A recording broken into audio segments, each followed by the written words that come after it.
जालना से एक चौंकाने वाली खबर सामने आई है। पूर्व सांसद किरीट सोमैया ने दावा किया है कि पिछले 6 महीनों में 2,14,000 बांग्लादेशी और रोहिंग्याओं ने फर्जी दस्तावेज के आधार पर खुद को भारतीय नागरिक साबित करने का प्रयास किया है। सोमैया ने आरोप लगाया है कि इनमें से 1,13,000 लोगों को तहसीलदारों द्वारा जन्म प्रमाण पत्र भी जारी किए गए हैं, जिसमें महाराष्ट्र में 30 से 60 साल पहले जन्म होने का दावा किया गया।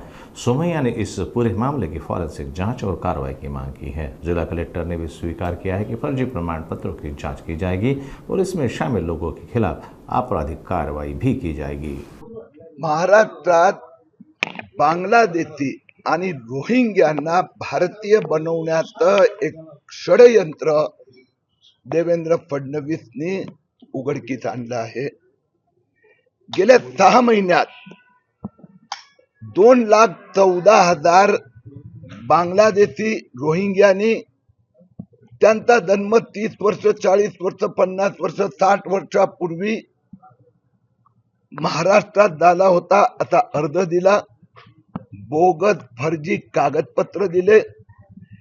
1,13,000 लोकांना सर्टिफिकेट मिळालं, प्रमाणपत्र तहसीलदारांनी दिलं। हा अधिकार आधी मॅजिस्ट्रेटकडे होता। 2024 मध्ये ते तहसीलदारांना देण्यात आला आणि म्हणून आता फडणवीस सरकारने याला स्टे दिलेला आहे। जे महाराष्ट्रात या 2,14,000 मध्ये टॉप 10 महानगर आहेत, तालुके की जिथे सगळ्यात जास्त,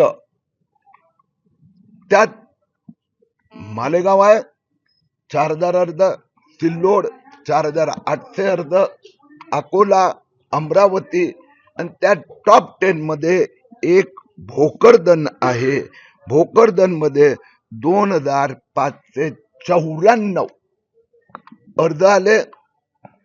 यातना 12 सोडून सगळ्यांना मंजुरी देण्यात आली आहे।